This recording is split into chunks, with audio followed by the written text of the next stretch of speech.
बच्चों कैसे हैं आप लोग। स्वागत है आपका आपके अपने channel Rameez NEET biology classes में।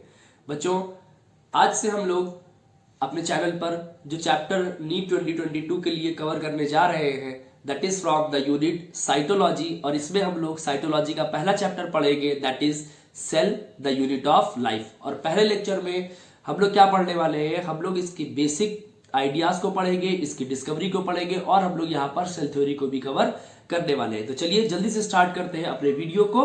Cell the unit of life lecture 01 cell theory. तो बच्चों सेल थ्योरी को समझने के लिए सबसे पहले हम लोगों को समझना होगा कि ये सेल क्या होता है। अगर सेल की बात करते हैं बच्चों तो हम लोग क्लास 8 से पढ़ते चले आ रहे हैं कि सेल क्या होता है। It is the functional unit of life, या फिर इसको हम लोग ऐसे कह सकते हैं cell is the structural and functional unit of life. तो सेल क्या होता है, सेल इज द स्ट्रक्चरल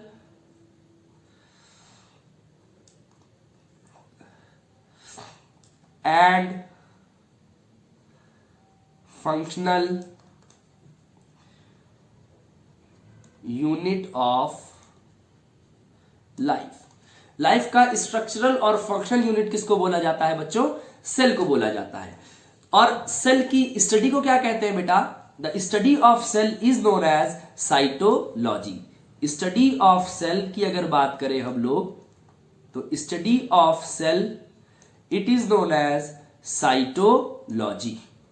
इसको हम लोग साइटोलॉजी कहते हैं। जब हम लोग सेल की बात करते हैं तो इस ब्रांच को हम लोग क्या बोलते हैं, साइटोलॉजी बोलते हैं। And who is known as father of cytology, father of cytology बोला जाता है रॉबर्ट हुक को। Who is known as father of cytology, so the father of cytology is father of cytology is Robert Hooke. किसको कहते हैं बेटा हम लोग father of cytology, father of cytology बोला जाता है बच्चों रॉबर्ट हुक को। तो हम लोग ने क्या देखा, स्ट्रक्चरल और फंक्शनल यूनिट ऑफ लाइफ क्या है, सेल। सेल की स्टडी को हम लोग क्या कहते हैं, साइटोलॉजी। और साइटोलॉजी का फादर किसको बोला जाता है, रॉबर्ट हुक को बोला जाता है। तो चलिए आगे बढ़ते हैं। एक चीज यहां पर मैं आपको बताना चाहता हूं कि अगर वहां पर पूछा जा रहा है simply who is father of cytology तो आपको लिखना है रॉबर्ट हुक। और अगर वहां पर पूछा जा रहा है फादर ऑफ मॉडर्न साइटोलॉजी, क्या पूछा जा रहा है, अगर who is known as father of modern cytology, तो बच्चों अगर फादर ऑफ मॉडर्न साइटोलॉजी पूछा गया है तब आपको आंसर जो टिक लगाना होगा that will be Karl P Swanson. क्या टिक लगाएंगे हम लोग, कार्ल पी स्वानसन जो है he is known as father of modern cytology. Maximum chances है कि अगर क्वेश्चन आएगा तो that will be basic question, that is who is known as father of cytology. तो वहां पर हम लोग रॉबर्ट हुक को टिक लगाएंगे। और अगर उसने पूछा है फादर ऑफ मॉडर्न साइटोलॉजी तब हम लोग किसको टिक लगाने वाले हैं बच्चों, कार्ल पी स्वानसन को टिक लगाने वाले हैं। तो चलिए आगे बढ़ते हैं। कोई भी ऑर्गेनिज्म होता है दुनिया में, अगर किसी को भी आप लिविंग ऑर्गेनिज्म बोल रहे हो तो वो उसमें सेल जरूर पाया जाएगा। अब हो सकता है कि उसमें सेल्स का काउंट अलग अलग हो सकता है it would be made up of single cell, या फिर ऐसा भी हो सकता है कि वो एक से ज्यादा सेल्स का बना होगा। तो ऑर्गेनिजम्स को on the basis of number of cells, on the basis of number of cells, cells की संख्या के आधार पर बच्चों जो ऑर्गेनिजम्स होते हैं these organisms are divided into two types। इनको हम लोग दो टाइप्स में बांट देते हैं। One is our unicellular organism and the other is our multi cellular organism. Unicellular organisms कौन से होते हैं, यूनिसेल्युलर ऑर्गेनिजम्स ऐसे ऑर्गेनिजम्स होते हैं which are made up of single cell only, जिनकी बॉडी में सिर्फ और सिर्फ एक ही सेल मिलता है और यही एक सेल सारी फिजियोलॉजिकल एक्टिविटीज को परफॉर्म करवाता है और यही एक सेल इंडिपेंडेंट एग्जिस्टेंस भी शो करता है। सारी फिजियोलॉजिकल एक्टिविटीज मतलब, सारी फिजियोलॉजिकल एक्टिविटीज का मतलब जो भी चीजें जो भी फंक्शंस ये ऑर्गेनिज्म परफॉर्म करेगा वो वही एक सेल परफॉर्म कर रहा होगा। क्यों? क्योंकि इसकी बॉडी में सिर्फ एक सेल पाया जा रहा है। जैसे अगर एक्सक्रीशन होगा तो वो भी इसी एक सेल से होगा, रिप्रोडक्शन तो वो भी यही एक सेल करेगा, डाइजेशन तो वो भी यही एक सेल करेगा। यानी कुछ भी इसकी बॉडी में हो रहा है तो वो यही एक सेल ही परफॉर्म कर रहा है। तो हम लोग कैसे लिखते हैं यहां पर, it is capable of independent existence. ये इंडिपेंडेंट एग्जिस्टेंस शो करता है बच्चों, और यही एक सेल क्या करता है बेटा, it performs the vital functions, it performs vital functions of the body. ये बॉडी के अंदर होने वाले सभी फंक्शंस को, सभी फिजियोलॉजिकल एक्टिविटीज को यही सेल परफॉर्म करता है। एग्जाम्पल अगर ले लेते हैं यूनिसेलुलर ऑर्गेनिजम्स का, तो यूनिसेलुलर ऑर्गेनिजम्स का जो बेस्ट एग्जाम्पल है बेटा, that is our diatoms. यहां पर डाई एटम्स हो सकते हैं, यहां पर एमीबा हो सकता है। तो ये एग्जाम्पल्स आप जरूर ध्यान रखिएगा, दे आर डाई एटम्स और एमीबा। इसके साथ साथ बहुत सारे यूनिसेलुलर ऑर्गेनिजम्स हो सकते हैं।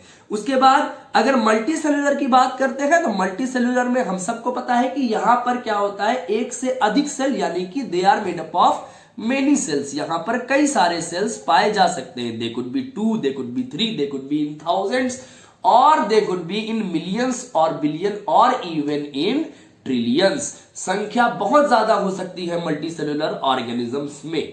ठीक है, तो बच्चों यहां पर मेनली अगर हम लोग देखें तो कौन कौन से लोग रखे जाते हैं मल्टी सेलुलर ऑर्गेनिजम्स में, प्लांट्स रखे जाते हैं, और कौन रखे जाते हैं, एनिमल्स रखे जाते हैं, और कौन रखे जाते हैं, फंजाई भी कैसा है हमारा, मल्टी सेलुलर ऑर्गेनिज्म है। एक्सेप्शन क्या था फंगस में, जो मल्टी सेलुलर ऑर्गेनिज्म नहीं था, एक यूनिसेलुलर फंगस था। वो कौन सा है बच्चों, that is our east. East क्या आ जाता है, east is a unicellular fungi. जबकि आर.एच. व्हिटेकर ने क्या कहा था कि फंजाई, प्लांटी और एनिमेलिया ये सब के सब क्या है, मल्टी सेलुलर यूकैरियोटिक ऑर्गेनिज्म है। 5 किंगडम क्लासिफिकेशन में ये बात बताई गई थी।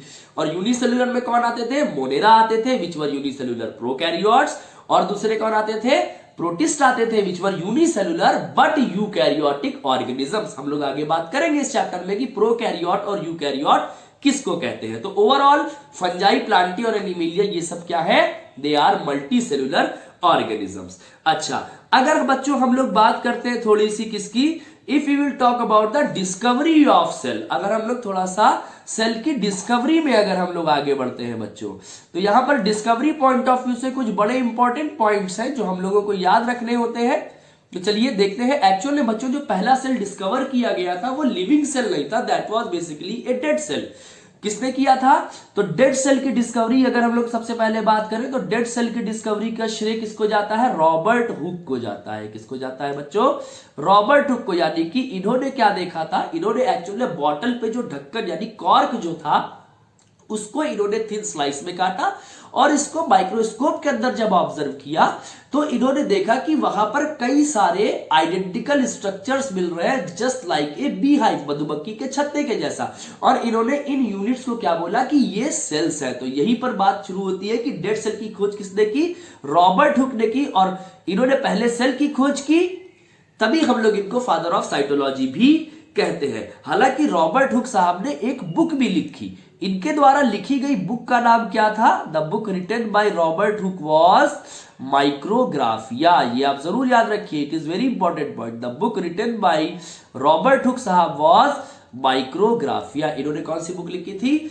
माइक्रोग्राफिया लिखी थी। उसके बाद बच्चों डेड सेल के बाद अगर हम लोग बात करते हैं किसकी, लिविंग सेल की, तो दुनिया का पहला लिविंग सेल किसने खोजा था, the first living cell was discovered by Antonie van Leeuwenhoek. इसकी खोज किसने की थी बच्चों, एंटोनी वॉन लीवेनहॉक ने दुनिया के पहले लिविंग सेल की खोज की थी। अच्छा, और उसके बाद जब और आगे बढ़ते हैं बच्चों तो सेल के साथ साथ अगर हम लोग न्यूक्लियस को देखते हैं तो न्यूक्लियस की डिस्कवरी का श्रेय किसको जाता है, nucleus was discovered by A scientist named Robert brown. किसने डिस्कवर किया था, रॉबर्ट ब्राउन ने डिस्कवर किया था। इसके बाद बच्चों साइटोलॉजी की हिस्ट्री से रिलेटेड कुछ और चीजें हम लोग देखने की कोशिश करते हैं। एक साइंटिस्ट थे बच्चों जिनका नाम था डुजार्डिन। क्या नाम था इनका? डुजार्डिन। तो बच्चों डुजार्डिन ने क्या देखा था? डुजार्डिन ने कहा था कि जो सेल होता है, सेल के अंदर एक सेमी फ्लूइड यानी एक अर्ध तरल पदार्थ मिलता है। इस पदार्थ को, इस फ्लूइड को, इस लिक्विड को इन्होंने क्या बोला था? ही टर्म्ड इट एज सारकोड। इन्होंने इसको सारकोड बोला था। तो डुजार्डिन ने क्या बताया था? सारकोड के बारे में बताया था। और इन्होंने सारकोड किसको कहा था? Semi fluid substance, semi fluid substance inside the cell. Cell के अंदर पाए जाने वाले सेमी फ्लूइड सब्सटेंस को सारकोड किसने बोला? It was told by Dujardin. Dujardin ने इसको सारकोड बोला। बच्चों इसी सारकोड को प्रोटोप्लाज्म भी बोला गया बाद में। क्या बोला गया बच्चों? इसको प्रोटोप्लाज्म भी बोला गया। और प्रोटोप्लाज्म के लिए एक लाइन आप जरूर याद रखिएगा बच्चों कि प्रोटोप्लाज्म क्या होता है? It is the physical basis of life. Protoplasm को हम लोग क्या कहते हैं? Physical basis of life. इसको हम लोग फिजिकल बेसिस ऑफ लाइफ भी कहते हैं। तो अब बात यहां पर यह है कि प्रोटोप्लाज्म शब्द किसने दिया? सारकोड को प्रोटोप्लाज्म बोला गया था किसके द्वारा? It was told by पुरकिंजे। पुरकिंजे ने और वॉन मोहल। पुरकिंजे और वॉन मोल ने बच्चों सारकोड को क्या बोला था? प्रोटोप्लाज्म बोला था। और पुरकिंजे किसने बोला था? It was told by Dujardin. ये डुजार्डिन ने बोला था। अच्छा, तो चलिए जल्दी से आगे बढ़ते हैं बिना टाइम को अपने वेस्ट किए हुए। और अब हम लोग जल्दी से आगे पढ़ने की कोशिश करते हैं बेटा किसके बारे में? सेल थ्योरी के बारे में। किसके बारे में पढ़ने की कोशिश करते हैं? सेल थ्योरी के बारे में पढ़ने की कोशिश करते हैं। तो चलिए जल्दी से स्टार्ट करते हैं सेल थ्योरी। देखिए बच्चों, अगर सेल थ्योरी की बात करते हैं तो सेल थ्योरी दो लोगों ने दी थी। It was given by Schleiden and Schwann. किसने दिया था? स्क्लीडन और श्वान ने। तो इन्होंने पहले अलग अलग बातें कही और उसके बाद ये दोनों साथ में आए और इन्होंने क्या प्रपोज किया? दे प्रपोज्ड सेल थ्योरी। तो चलिए देखते हैं। ये बात है बच्चों 1838 की। इन 1838 1838 में a scientist named Matthias Schleiden, Matthias Schleiden, इन्होंने क्या कहा? इन्होंने कहा जो प्लांट्स होते हैं बेटा, ये प्लांट्स कुछ सिमिलर यूनिट से मिलकर के बनते हैं जिनको हम लोग सेल कहते हैं। मैथियस स्क्लीडन ने क्या बोला? Plants are made up of cells. और ये स्क्लीडन थे क्या? He was a German botanist. ये बहुत इंपॉर्टेंट बात है, it is mentioned in our NCERT. He was a German botanist. ये क्या थे बच्चों? He was a German botanist. तो 1838 में मैथियास स्क्लीडन नाम के जर्मन बॉटनिस्ट ने क्या बोला कि जो भी प्लांट्स होते हैं बच्चों, ये सेल से बने होते हैं और यही सेल्स क्या बनाते हैं? प्लांट में टिश्यू बनाते हैं। वहीं पर 1839 की अगर बात करें, इसी समय के आसपास लगभग 1839 में एक ब्रिटिश जूलॉजिस्ट जिनका नाम था बच्चों थियोडर श्वान। जिनका क्या नाम था? थियोडर श्वान। थियोडर श्वान कहां के थे? ही वॉज ए ब्रिटिश जूलॉजिस्ट। ये क्या थे बच्चों? He was A British zoologist. इन्होंने क्या बोला? इन्होंने क्या देखा? इन्होंने बेटा जब एनिमल टिश्यू की स्टडी की, इन्होंने किसकी स्टडी की बच्चों? एनिमल टिश्यू की जब स्टडी की तो इन्होंने कहा कि एनिमल्स में जो टिश्यू यानी एनिमल्स में जो सेल्स पाए जा रहे हैं, the cells are not surrounded by cell wall. Animals में सेल के चारों तरफ सेल वॉल नहीं पाई जा रही। It is not surrounded by the cell wall. लेकिन एनिमल सेल में क्या मिल रहा है? इन्होंने बोला animal cell is surrounded by cell membrane. यहां पर क्या मिल रहा है बेटा? It is surrounded by cell membrane. Animal cell में इन्होंने कहा सेल वॉल तो नहीं मिलती लेकिन सेल मेम्ब्रेन जरूर मिलता है। ठीक है, और इसलिए हम लोग सेल मेम्ब्रेन की डिस्कवरी का श्रेय भी किसको दे सकते हैं, थियोडर श्वान को दे सकते हैं। अच्छा, और ये दोनों फिर साथ में आ गए and togetherly they proposed cell theory, यानी कि स्क्लीडेन एंड श्वान, इन्होंने क्या प्रपोज किया बच्चों, they both togetherly proposed cell theory, इन्होंने साथ में क्या दिया बच्चों, सेल थ्योरी दी। लेकिन इस सेल थ्योरी में एक प्रॉब्लम थी, ये सेल ये तो बताती थी कि हर ऑर्गेनिज्म किससे बना है, सेल और उसके प्रोडक्ट से बना है, लेकिन इनसे जब पूछा गया कि नए सेल्स कैसे बनते हैं तो इनकी थ्योरी ये बात को एक्सप्लेन नहीं कर पाई। तो सेल थ्योरी के ये पूछा जाता है, cell theory was unable to explain, it was unable to explain how new cells are formed। ये थ्योरी इस बात को नहीं बता पाई बच्चों कि नए सेल्स कैसे बनते हैं, और ये बात बताई एक वैज्ञानिक ने जिनका नाम था रुडोल्फ वर्को। जिनका क्या नाम था बच्चों, रुडोल्फ वर्को इनका नाम था, रुडोल्फ वर्को। तो रुडोल्फ वर्को साहब ने क्या बोला, इन्होंने बोला बच्चों ओमनिस सेल्यूला ई सेल्यूला, इन्होंने क्या बोला बेटा, ही सेड ओमनिस सेल्यूला ई सेल्यूला। और ओमनिस सेल्यूला ई सेल्यूला का मतलब क्या है, ये इस बात का एक्सप्लेनेशन था कि नए सेल्स कैसे बनते हैं। और नए सेल्स कैसे बनते हैं, इन्होंने कहा कि new cells are formed by the division in pre existing cells, यानी पुराने सेल्स में डिवीजन के बाद कौन से सेल्स बनते हैं, नए सेल्स बनते हैं। तो ओमनिस सेलुला ई सेलुला का मतलब क्या होता है, it means new cells are formed by the division in pre existing cells. नए सेल्स कैसे बनते हैं बच्चों, पुराने सेल में डिवीजन के बाद क्या बनते हैं, नए सेल्स बनते हैं। और हम लोग ने ये भी कहा जाता है यहां पर कि रुडोल्फ वर्को ने ही सेल थ्योरी को फाइनल शेप दिया। तो who gave final shape to the cell theory, the final shape to the cell theory was given by Rudolf Virchow. Final shape was given by Rudolf Virchow. Cell theory को final shape किसने दिया था बच्चों, Rudolf Virgo नाम के वैज्ञानिक ने दिया था, क्योंकि इन्होंने ये बात बताई कि नए सेल्स कैसे बनते हैं। तो चलिए अब हम लोग देखते हैं कि सेल थ्योरी अब पूरी तरह से कंपाइल हो गई। अब देखते हैं कि सेल थ्योरी में क्या क्या बातें कही गई। तो चलिए let us study according to the cell theory. According to the cell theory, cell theory के अनुसार क्या क्या बातें कही गई बेटा। सेल थ्योरी के अनुसार बोला गया कि ऑल द ऑर्गेनिजम्स, चाहे वो प्लांट हो, चाहे एनिमल हो, चाहे कुछ हो, all the organisms are composed of cells and its products. हर ऑर्गेनिज्म किसका बना है बच्चों, सेल और उसके प्रोडक्ट्स का बना हुआ है। और दूसरी बात क्या बोली गई यहां पर कि नए सेल्स कैसे बनते हैं, ये बताया गया कि new cells are formed by the division in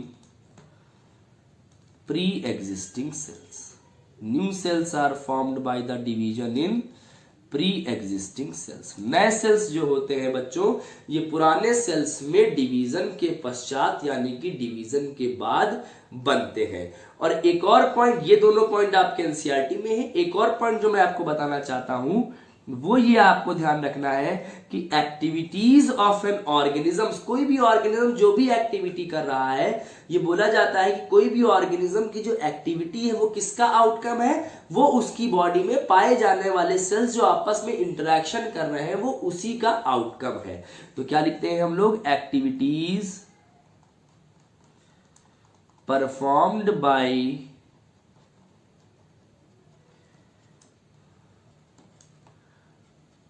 the organism is the outcome of some total activities and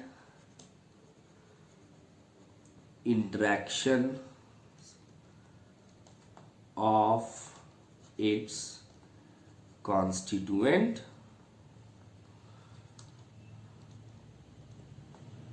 sales. यानी कि कोई भी एक्टिविटीज जो ऑर्गेनिज्म परफॉर्म कर रहा है, वो जो एक्टिविटीज हम लोगों को दिख रही है वो बेसिकली क्या है, वो उसके जो सेल्स हैं वो उन सेल्स के आपस में इंटरेक्शन का रिजल्ट है। ठीक है, तो इस तरह से हम लोग ने सेल थ्योरी को देखा। तो सेल थ्योरी में 3 मेन पॉइंट, जिसमें 2 हमारी एनसीईआरटी में मेंशन्ड है। कौन कौन से? कि हर ऑर्गेनिज्म किससे बना है? सेल और उसके कंपोनेंट से या उसके प्रोडक्ट से बना हुआ है।